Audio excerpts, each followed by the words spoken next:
So here we're saying not all works of art represent something, but some do represent something. So some works of art don't represent anything, but some works of art do represent them. And their representing something is relevant to our aesthetic experience of them, right? The work of art. Cool. Representation is therefore an aesthetically relevant property. Okay, so if art does represent something, like representing is like an aesthetically relevant property. Cool. Whether a work of art possesses this property is dependent upon context. So whether or not it is aesthetically relevant depends upon context. Yet there are no clear criteria for determining whether context-dependent properties are present in an object. Like, so there's no criteria for determining whether there's dependent properties in this object. So there cannot be any clear criteria for determining whether an object qualifies as art. So because we don't have any like clear criteria for determining whether something or not is representing something, there's no way we can determine whether it qualifies as art. What flaw did anybody predict? Did people predict a flaw here? So our conclusion is after the so.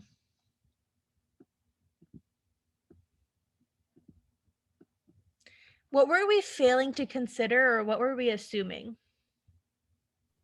I took it as if there's no criteria for determining whether context-dependent properties are present in an object, doesn't like you can't assume that there's no clear criteria for determining whether an object qualifies as art.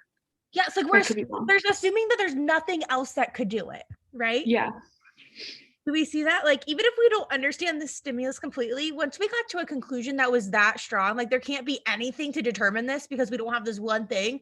I want to be like, well, hey, how can there, like, maybe like there's this other way that we can qualify something as art. Excellent. All right, so why is A wrong?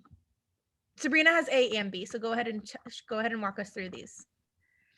So based off of the flaw, A's wrong. Just because I also just clarify really quick. I love stimuluses that kind of give us a hint at prediction. So it says the reasoning above is questionable because it fails to exclude the possibility. So it fails to consider this possibility. So it fails to consider, and if we were going to fill that in with our conclusion, it'd be that it fails to consider that there's another way to determine it than this way. Excellent. All right. Anyways, go on to A. Yeah, so I said like it doesn't necessarily like fix the flaw or like answer it. And I also just took it as like just because some works of art are non-representational, it doesn't determine anything about our way of judging our aesthetic to them. Yeah, do we care about judging our aesthetic experience?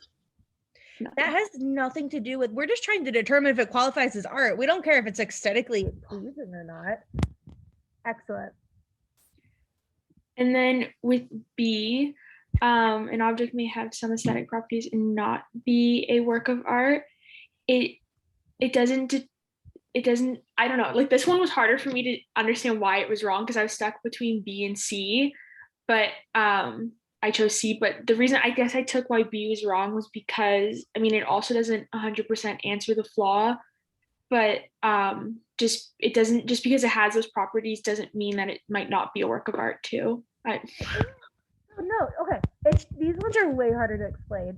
So an object may have aesthetic properties and not be a work of art. It's like cool, but that doesn't help us determine whether or not it qualifies as art. Like just because there's one property out there that could be a work of art, it's like, how do we know whether there is no criteria then? It's like, cool, there still could be something else that determines whether it's art or not, other than its aesthetic properties. Perfect. All right, why is E wrong? I said sorry. Sorry. Well, I said D is wrong because we're not really talking about like the aesthetic experience. Like we're talking, like it said that it's relevant to our aesthetic experience, but yeah. So D says at least one work of art has properties that are not relevant to our aesthetic experience for it. Cool. So this is once again talking about like there's one work of art. So all the ones that are in this sentence are actually works of art. that doesn't mean that, like you said, Anna, we can like that's not helping us get to the point that there's no way to determine whether it's art or not. It almost takes it too far. Excellent. And then why is E wrong? For E, I was just looking, first it says like how some objects that represent things other than themselves, and that's not really like, it doesn't specify that in the stimulus Like of what they're like, representing. at least one thing that represent things other than themselves or not. It's like, cool, those things aren't art, but that doesn't mean that there's, once again, that doesn't mean that there's not criteria for determining whether something is art. Like maybe it's as simple as like, if you say it's art, it's art. Maybe that's all the criteria that it needs. And then C says aesthetically relevant properties other than representation. So something other than representation can determine whether an object is a work of art. I love that. So saying, hey, something else can be the criteria that we need. And that's our answer C.